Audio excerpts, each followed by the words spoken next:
Dear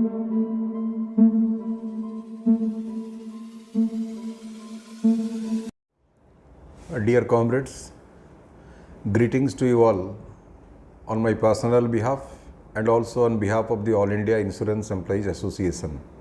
We are greatly worried that the government today has declared a policy of privatization of the public sector of India at large.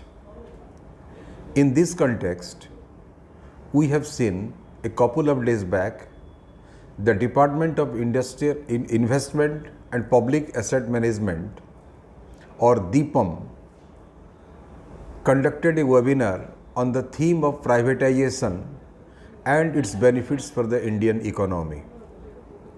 No less an authority than the Honorable Prime Minister of India himself addressed that webinar and claimed that there are a lot of virtues if public sector as a whole is privatized.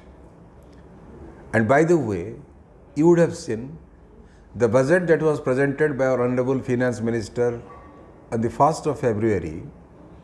It has rolled down a red carpet for foreign and Indian companies, the private corporate sector, so far as giving all the benefits of the public sector are concerned. We think, our organization believes, this is dangerous for India and her people. The public sector in India, it came into being, or the concept of the public sector came into existence not because of the demands of the working people of India, as is generally believed, but the concept of public sector, the very articulation of the idea of public sector, it was given by our capitalist class. Much before India attained her independence, there was a meeting in Bombay, the then Bombay, and this meeting was attended by top industrial houses of the times, including the Tatas and the Birlas. They gave a blueprint and they suggested that since the corporate classes then did not have adequate resources to fund newly independent India's infrastructure sector, they wanted the states to mobilize the resources and make investment for creation of the public sector and to establish the basic and heavy industries. Now, because of this plan, the Bombay plan, the first government of India under the leadership of Pandit Nehru, they created the public sector. The corporate class today, they have made ample use of the public sector, and utilizing the public sector, they have amassed huge wealth. You would have seen the recent Oxfam report says that the top 1% of the richest section of Indian society, they own more than 50% of our national wealth. There are rich people in India like Mr. Mukesh Ambani who earn 90 crore rupees in 1 hour. But unfortunately, at the other extreme, there are large inequalities in India today. But taking advantage of these inequalities, utilizing this advantage, these inequalities as a tool, unfortunately, the government of that day is trying to dismantle public sector institutions. Now, I talked about the webinar conducted by the Department of Investments and Public Assets Management. Our Honorable Prime Minister went on to advocate that his government believes in wholesale privatization of the public sector. To that extent, the government has already declared a policy of privatization where 4 different categories of industries will be put in the strategic sector, and there will be a minimal presence of public sector in those 4 strategic sectors, and the remaining public sectors, all of them will be privatized. In justification of this, our Prime Minister went on to claim that the public sector is a drain on the resources. As a humble worker of the public sector, I believe the Prime Minister was not right in saying that the public sector was a drain on resources. In India today, as per reports of the Government of India itself, there are 348 central public sector enterprises.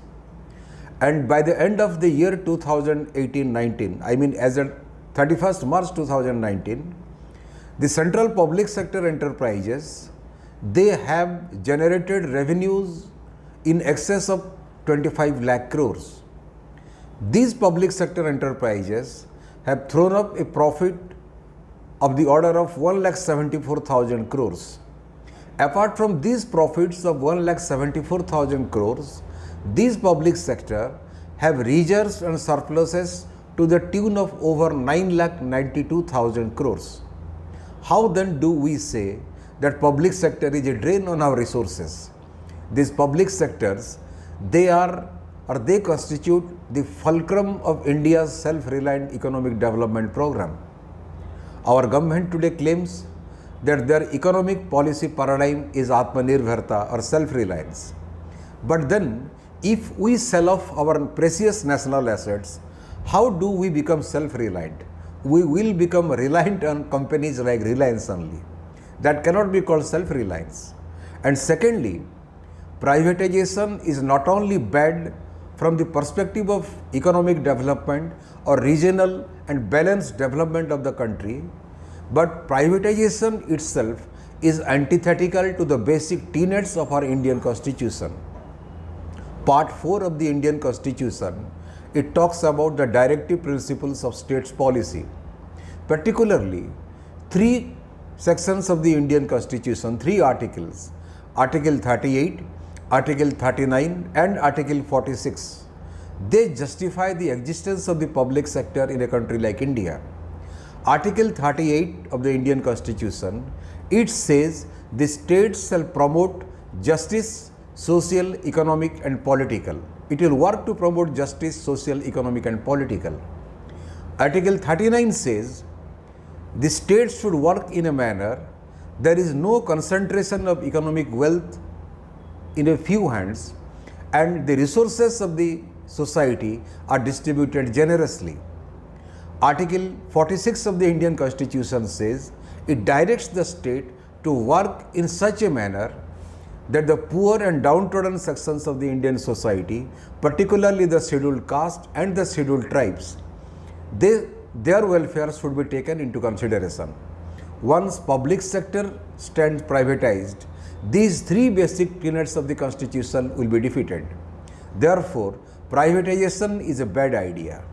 And secondly, when the Prime Minister and the government claim that they have given a slogan, monetize and modernize, this is a hoax.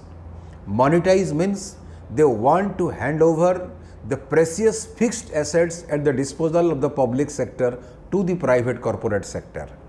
The pandemic and the recession that you are confronted with, they have made life hell for the common people, the poor and the downtrodden.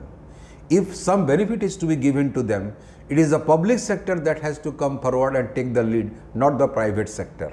At such a juncture, it is an absolutely bad idea to go ahead with the privatization of the public sector at whole hog. So we would request the people of India, because public sector, it doesn't belong to the ruling classes. Public sector is the property of the people. It is therefore the patriotic duty of the people of India at large to work for strengthening and protecting the public sector institutions. Thank you very much.